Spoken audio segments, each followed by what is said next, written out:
வெற்றி சதி சீரியல்ல இப்போ ஒரு எக்ஸ்ட்ரார்டினரியான எபிசோட் வந்திருக்கு. மிஸ் பண்ணாம ஃபுல்லோடையும் கேளுங்க. அதுக்கு நான் வீடியோ பிடிச்சிருந்துச்சுன்னா லைக் பண்ணி பாருங்க. ரொம்ப பிடிச்சிருந்துச்சுன்னா சேனலுக்கு வந்து சப்ஸ்கிரைப் பண்ணி கண்டினியூஸாக ஆதரவு தாங்க. நம்ம வெற்றி வந்து ரெங்கநாயகமா இருக்கிற இடத்துக்கு வந்து வந்துடுறாங்க. வேக வேகமாக வராங்க. அப்பன்னு பார்த்து உச்சக்கட்ட கோவத்தில் வந்து அவங்க எங்கள் அம்மா எங்கே இருக்காங்க எங்கே இருக்காங்கங்கிற மாதிரி கத்துறாங்க. அம்மா உன்னை யாரும்மா உள்ளே வச்சது, இது ரொம்பவே தப்புமா அப்படின்னு சொல்கிறாங்க. வெற்றி அமைதியாருன்னு அவங்க அப்பா எத்தனையோ வாட்டி சொல்லி பார்க்குறாங்க. இருப்பினும் வந்து கேட்க மாட்டேங்கிறாங்க. அந்த இடத்துல நம்ம வெற்றி நான் பூட்டை உடைச்சாவது உன்னை வந்து வெளியில் கொண்டு வரேன். உன்னை வந்து பூட்டை வந்து உடைக்க ட்ரை பண்ணுறாங்க. உடனே வந்து அந்த பூட்டின கதவை வந்து அப்படியே வந்து ஷேக் பண்ணுறாங்க. அது அப்படியே கடகட கடகடன்னு ஆடுது. அந்த இடத்துல என்னையா பண்ணிகிட்டு இருக்கான்னு இன்ஸ்பெக்டர் வந்து கேட்குறாங்க. இது மாதிரி பண்ணால் என்ன ஆகும் தெரியுமா, அந்த பையனை முதல்ல இழுத்துருவாங்கயா அப்படின்னு சொல்லும்போது 2 கான்ஸ்டபிள் இழுத்துட்டு வராங்க.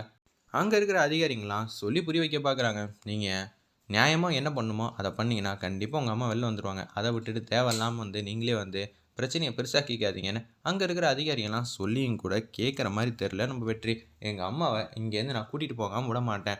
உங்களால் கூட்டிகிட்டு போக முடியாதுன்னா வச்சுக்கோங்க, ஆனால் என்னால் கூட்டிகிட்டு போக முடியும் இங்கேருந்து அப்படின்னு சொல்லி சாவி எடுத்து திறக்கலான்னு சொல்லி இங்கேயும் அங்கேயும் வந்து எல்லாத்தையும் கம்ப்யூட்டர், லேப்டாப்பு, சேரு எல்லாத்தையும் வந்து அலங்கோலம் படுத்திடுறாரு. அந்த இடத்துல வெற்றி கடுப்பாயிட்டாங்க. என்னையா நினச்சிட்டு இருக்கான் இவனை முதல்ல அடிச்சு இங்கேருந்து துரத்தியா அப்படின்னு சொல்லும்போது எல்லாரும் வந்து தள்ளி விடுறாங்க. அந்த இடத்துல வெற்றி சாவியை வந்து எடுக்கிறாங்க. பீரோவை தள்ளி விடுறாங்க.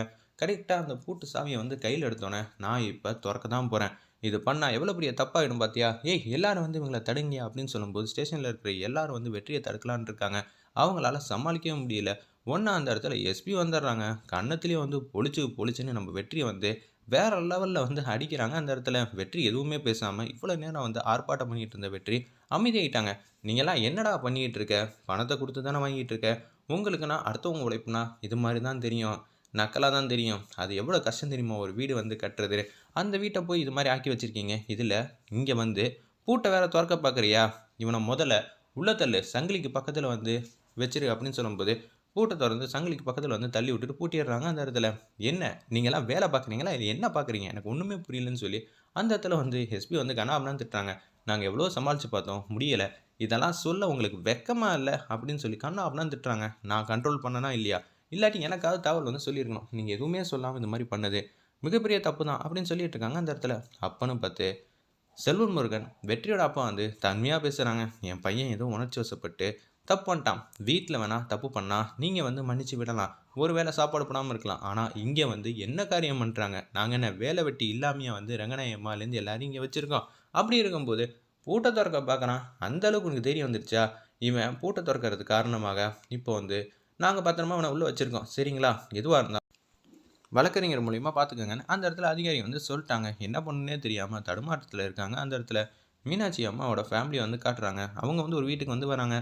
நீங்கள் எத்தனை நாள் வேணாலும் இங்கே இருக்கலாம் மீனாட்சி அம்மா, நாங்கள் இருக்கோம் அப்படின்னு சொல்லி அன்பா பாசமாக வந்து எல்லாரும் வந்து அரவணைக்கிறாங்க. நம்ம மீனாட்சி அம்மா அவங்க ஃபேமிலியை ஒரு பக்கம் காய்கறி எல்லாம் ஒரு வாரத்துக்கு தேவையான எல்லா காய்கறியும் வாங்கி வச்சிட்டோம், மல்லிகை ஜாமான்லாம் எல்லாம் வாங்கி வச்சிட்டோன்னு ஒவ்வொரு குடும்பமாக வந்து சொல்கிறாங்க. உங்களுக்கு திருப்பியும் வந்து மெஸ் ஆரம்பிக்கணும் இல்லை வேறு ஏதாவது பண்ணுன்னா எங்கள்கிட்ட கேளுங்க. நீங்கள் இந்த ஊருக்காக எவ்வளவோ செஞ்சுருக்கீங்க. உங்களுக்கு ஒரு அநீதி நடந்திருக்கு. எங்களால் காப்பாற்ற முடியாத அளவுக்கு கை கட்டி நிற்கிற மாதிரி சுச்சுவேஷன் ஆயிடுச்சு. ஆனால் எல்லாரும் சேர்ந்து உங்களை திருப்பியும் பழையபடி கொண்டு வந்துடுவோம். நீங்கள் எதுக்கும் கவலைப்படாதீங்கன்னு சொல்லி ஊர்க்காரங்கெல்லாம் பாசிட்டிவாக வந்து பேசுகிறாங்க. உங்களை நினச்சா எனக்கு சந்தோஷமாக இருக்குது. அக்கம் பக்கம் இருக்கிற இடத்துல இவ்வளோ வந்து ஒத்துமையாக இருக்கிறதே பெருசு. ஆனால் எனக்காக நீ இந்த ஊரே வந்து ஒத்துமையாக என்னென்ன வேணும்னு பார்த்து பார்த்து கவனிக்கிறீங்களே, இதுக்கு தான் நான் புண்ணியம் பண்ணியிருக்கணும் அப்படின்னு சொல்லி சந்தோஷமாக வந்து பேசிகிட்டு இருக்காங்க. அந்த இடத்துல அட்வொகேட்டை கூட்டிகிட்டு வராங்க.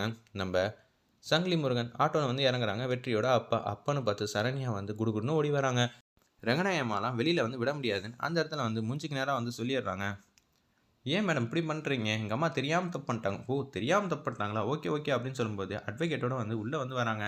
அவங்கள வெளியில் வந்து கொண்டு போகணும், இந்தாங்க பேப்பர், நீங்கள் மனசு வச்சிங்கன்னா கண்டிப்பாக முடியும். கரெக்டு தான், நான் மனசு வச்சா முடியும், ஆனால் மனசு வைக்கிற மாதிரி அவங்க எதுவும் பண்ணவே இல்லையே, கண்டிப்பாக முட முடியாது அப்படின்னு சொன்னப்போ தான் ரங்கநாயம்மாவுக்கு தெரியுது அவங்க பண்ண தப்பெல்லாம். அச்சச்சோ நம்ம மிகப்பெரிய தப்பு பண்ணிட்டோமோ, தெரிஞ்சாலும் மீனாட்சி உன்கிட்ட நான் கை கட்டி நிற்கிற மாதிரி சுச்சுவேஷன் ஆயிடுச்சுல, இதை நான் மறக்கவும் மாட்டேன் மன்னிக்கவும் மாட்டேங்கிற மாதிரி தான் அவங்க வந்து திங்க் பண்ணிகிட்டு இருக்காங்க. எஸ்பி வந்து பேசுகிறாங்க. விட முடியாது, நீங்கள் வேறு வேலை இருந்தால் போய் பாருங்கள் அப்படின்னு சொல்லிடுறாங்க. இதை கேட்டோன்னே ஏய் நான் தான் சொல்லிக்கிட்டு இருக்கேன்ல இவங்களை வெளியில் அனுப்புங்கப்பா அப்படின்னு சொல்லும்போது சரண்யா அவங்க அப்பா அட்வொகேட்டு 3 பேர் வெளில வராங்க. இன்னும் 3 நாளைக்கு வந்து லீவு சார், அதனால் நம்ம அங்கே போய் எதுவும் பண்ண முடியாது.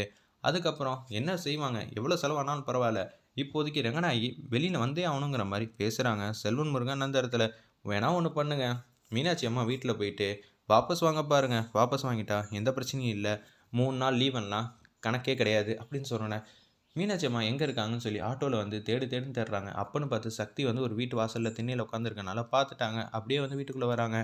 நீங்கள் எதுக்கு இங்கே வந்தீங்கன்னு சொல்லி அந்த இடத்துல யமுனா, துர்கா எல்லாரும் வந்து வறுத்தெடுக்கிறாங்க. அந்த இடத்துல திருப்பி நாங்கள் இருக்கோமா இல்லையான்னு பார்த்துட்டு வந்தீங்களா, ஏன் சரியா வந்து இடிக்கலன்னா அப்படின்னு சொல்லி வெளுத்தெடுக்கிறாங்க அந்த இடத்துல வெற்றியோட அப்பாவை. ஏய் எதுவாக இருந்தாலும் அம்மாவை பக்கம் தான் வந்திருக்காங்க, அம்மா வந்து பேசட்டும். ரங்கநாயை வந்து உள்ளே வச்சுட்டாங்க, தயவு செஞ்சு நீங்கள் கேஸை வந்து வாபஸ் வாங்கிட்டீங்கன்னா கண்டிப்பாக அவள் வெளில வந்துடுவா. ஓ அப்படியா, அப்புறம் வேறு ஏதாவது வேணுன்னா கேளுங்க அப்படின்னு சொல்லி நக்கலாக வந்து மீனாட்சி அம்மா வந்து பேசுகிறாங்க அந்த இடத்துல. என்னங்க நீங்கள் இப்படி பேசுகிறீங்க, நான் ஒன்று ரங்கநாயகி செஞ்சது தப்பு இல்லைன்னுலாம் சொல்ல மாட்டேன், தப்பு தான். இருந்தாலும் இதை சமரசமாக போயிடலாம். ஓ சமரசமாக போயிடுவீங்க, நீங்கள் காசு பணம் வச்சுருக்கனால வீடு கூட கட்டி தருவீங்கன்னு இருப்பீங்க. ஆனால் 20 வருஷம் உழைப்பை இது மாதிரி ஆக்கிட்டாங்களே, அதுக்கு நாங்கள் என்ன பண்ணுவோம்? பணக்காரங்கன்னா என்ன வேணாலும் பண்ணிடலாம், இவகிட்ட காசு பணம்லாம் எதுவும் இருக்காது. அதனால் நம்ம பேசினாலே கேட்க வேண்டிய சுச்சுவேஷன் அவங்களோடதுன்னு நினச்சிட்டு வந்தீங்களா?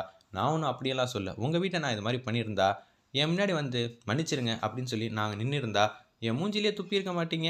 இப்போ நான் எதுவும் செய்யக்கூடாதுன்னு நினச்சிக்கிட்டு இருக்கேன். பார்த்துக்கங்க, அவ்வளோதான் என்னால் முடியும். தயவு செஞ்சு இங்கேருந்து போங்க.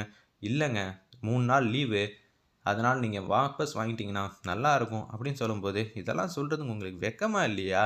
சக்தி அவரை மரியாதையாக இங்கேருந்து போக சொல்லணுன்னே வேறு வழியே இல்லாமல் அவங்க மட்டும் போக ஆரம்பிச்சிட்டாங்க. இந்த விஷயத்தில் யார் வந்து கேட்டாலும், அந்த கடவுளே வந்து கேட்டாலும், நான் என் முடிவில் வந்து தெள்ள தெளிவாக தான் நிற்க போகிறேன் அப்படின்னு சொல்லிடுறாங்க ரங்கநாயம்மா. அப்புறம் அவங்க சம்மந்தப்பட்ட எல்லாரையும் வந்து அந்த எஸ்பி வந்து வெளியில் கூட்டிகிட்டு போகிறாங்க. ஏன்னா கோர்ட் வந்து 3 நாள் லீவுங்கிறனால இவங்க அடுத்த கட்டத்துக்கு வந்து போக போகிறாங்க போல இருக்குது. அங்கே வச்சு உள்ளே வைக்க போகிறாங்க. அதுக்காக தான் ப்ரொசீட் பண்ணுறதுக்காக போயிட்டுருக்காங்க. ஒரு பக்கம் நான் வந்து கேட்டேம்மா மீனாட்சி அம்மாட்ட, அவங்க முடியவே முடியாதுன்னு சொல்லிட்டாங்க. என்னால் என்ன பண்ணுறதுன்னு தெரில அப்படின்னு சொல்லும்போது, அதுக்கேற்ற மாதிரி எல்லோரும் வந்து குடுகுடுன்னு போக ஆரம்பிச்சிட்டாங்க. அப்போன்னு பார்த்து சக்திக்கு மனசாட்சி வந்து உறுத்துது. வெற்றியும் இருக்காப்புல. நம்ம மாமா, அவருக்காவது நம்ம வந்து பார்த்து தனிமையாக தான் பேசணும். நம்மளே வந்து அந்த அதிகாரிகிட்ட பேசி, நான் அவங்களோட பொண்ணு தான், இது என்னோடய ஃபேமிலி தான், இதை நாங்களே வந்து பேசிக்கிறோன்னு சொல்லிட்டு ஆட்டோவில் வந்து குடுகுடுன்னு வராங்க. அப்போன்னு பார்த்து எங்கே மாமா இருக்காங்க அதிகாரி, அவங்கள்ட்ட வந்து பேசலான் இருக்கப்ப அந்த அதிகாரி வந்து எல்லார்கிட்டையும் வந்து கூட்டிகிட்டு வண்டியில் ஏற்றிட்டு போயிட்டாங்க. அப்போன்னு பார்த்து கான்ஸ்டபிள்கிட்ட வந்து பேசுகிறாங்க. அவங்கெல்லாம் போயே ரொம்ப நேரம் ஆச்சுமா, நீ என்னம்மா இப்போ வந்திருக்க அப்படின்னு சொல்கிற மாதிரி காட்டி இந்த எபிசோடை வந்து பிரமாதமாக முடிச்சிருந்தாங்க. வேறு லெவலில் இருந்துச்சுன்னே சொல்லலாம் அந்த எஸ்பியோட ஆக்டிங்லேருந்து எல்லாம்.